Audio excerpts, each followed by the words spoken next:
From the Education Minister now to Mugwena Maluleke, who is the General Secretary of the South African Democratic Teachers Union, SADTU, to share his experiences about how teachers weathered the storm of COVID-19 over the past 2 years and helping bring about this result that the Minister announced, saying that it's very commendable for the largest cohort ever to write Matric exams under such circumstances, and at the mark which she gave, over 76%, so it's still seen as a very good mark. But it certainly had an impact on how you dispensed information to your learners, Mr. Maluleke. We were speaking to Umalusi earlier on about how teaching had to change. Tell us, in your words, what was the practical change that you had to make logistically? Good evening, SABC, and good evening to the viewers at home, and thank you for having us indeed. Yes, the pandemic clearly has imposed on us the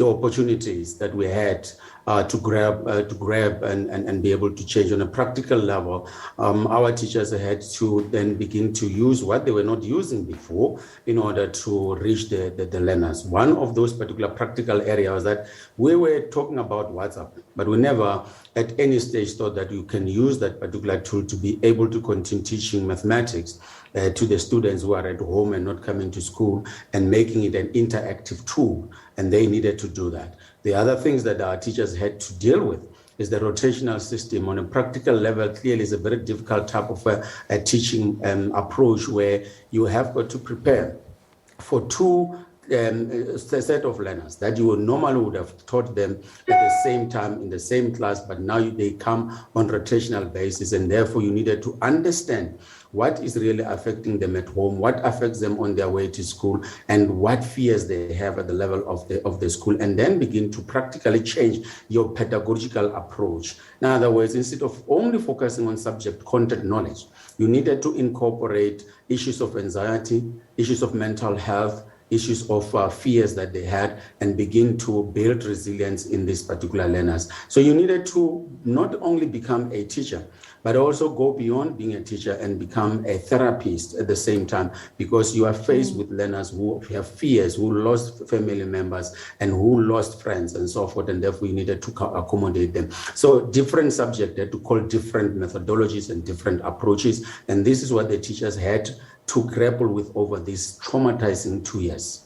I'm sure the teachers themselves had their own trauma, because some would not have been as familiar with technology as either their younger or more learned counterparts in this sphere. How did they deal with that? And I want to find out what the Education Department did to capacitate them better. As you mentioned, you had to then start teaching children in a different way. It was no longer about your eloquence on a subject, but you also had to contend with, for instance, unreliable internet. Yes, we had to adapt to the situation, because agility is what the teachers are able to do. They improvise all the time because they are aware that our children were not having the necessary tools for them to be able to cope with the new way of learning. In other words, hybrid, or whether you call it online learning and distance learning. Those things have always not been top of the agenda in our teaching fraternity. However, the teachers had to adapt to that and begin to use that. So clearly it has impacted on them, because imagine when you are teaching a rotational system where you teach grade 1 or grade 3, and you find yourself having to repeat over 4 weeks the same thing that you have been teaching. So that in itself has impacted negatively on the teachers' health, and the high level of anxiety and depression we begin to see, because obviously they have their own misgivings and that they had to deal with them. So clearly it is that the pandemic has, whilst we say that opportunities, it has brought some other challenges. However, we needed to be able to graduate from fear and graduate from all the lamentation and begin to say we need to build a nation, and therefore these learners are affected, and then if we don't do anything, we are going to face a generational catastrophe where the losses are not only going to be counted in terms of schooling days, but it's going to also be counted in terms of their income in future, because some of them might have to drop out, and then some might not be able to complete their university or their college thing. So it impacted. This is where I was taking the conversation that close to 500,000 learners fell off the system in the past 2 years, and that the education system is now a year behind. And I want to understand the dynamic that you're describing.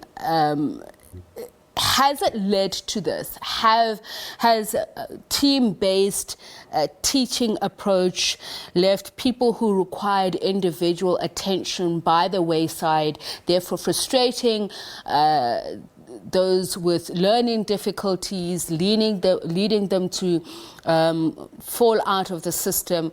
And the fact that I understand that teachers had to move to shorter lectures to make sure that they had relevant application questions instead, and group work to encourage self-directed learning.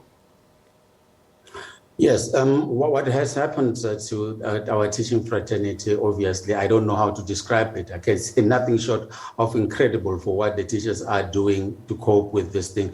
Clearly, it has left out many learners who require personal, individual attention, especially in our ELSAN schools. In other words, learners with education special needs, who basically need more resources, more time for them to be attended to. And therefore, we have seen the department also acknowledging that beginning of this year to say they would want to make an investment in the ELSAN schools in order to ensure that they are included in what we do, because some of them were left out when the delayed or reopening of the schools. They were not counted. Our learners in grade R and those who are in the grade RR were also not part of the timetable when they began. So they were left out. I must agree with you that they have left out, and obviously we've got to do everything we can to making sure that they don't become a lost generation children. They are able to be assisted with whatever investment we must do. We have got to help these learners. So it has impacted on them very negatively, I can say. I'm sure there are pros and cons, though, for those matriculants who have done well with the introduction of new subject and this environment. Some maybe even changing the career path that they've chosen, thinking now that information technology, business analysis, etc., is something that they can go into. Tell us how they fared and how they made a negative into a positive, given the pass rate that we've seen, the good, the bad, and the ugly. Well, maybe we must start with the ugly. Because the ugly obviously is going to remain something that we'll talk about the whole year.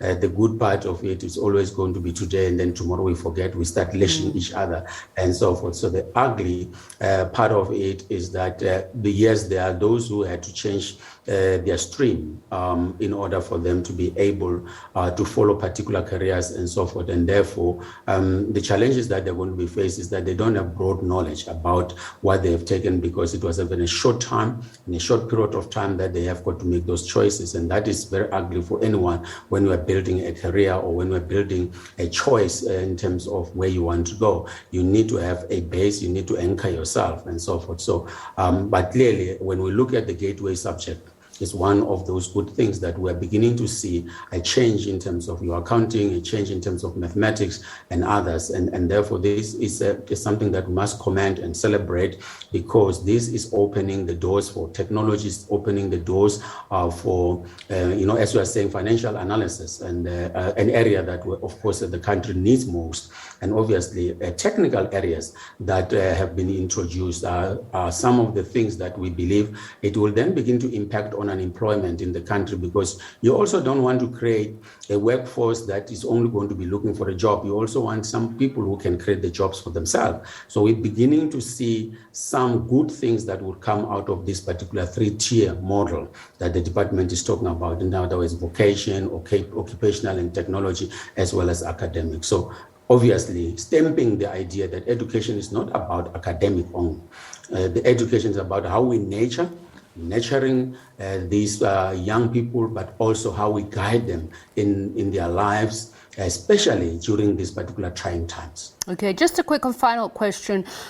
Going forward, if you doing your assessment, obviously the important part of that is evidence-based practices and appropriate principles. Where do you see room for improvement, and where do you think you really need to dismantle and recreate?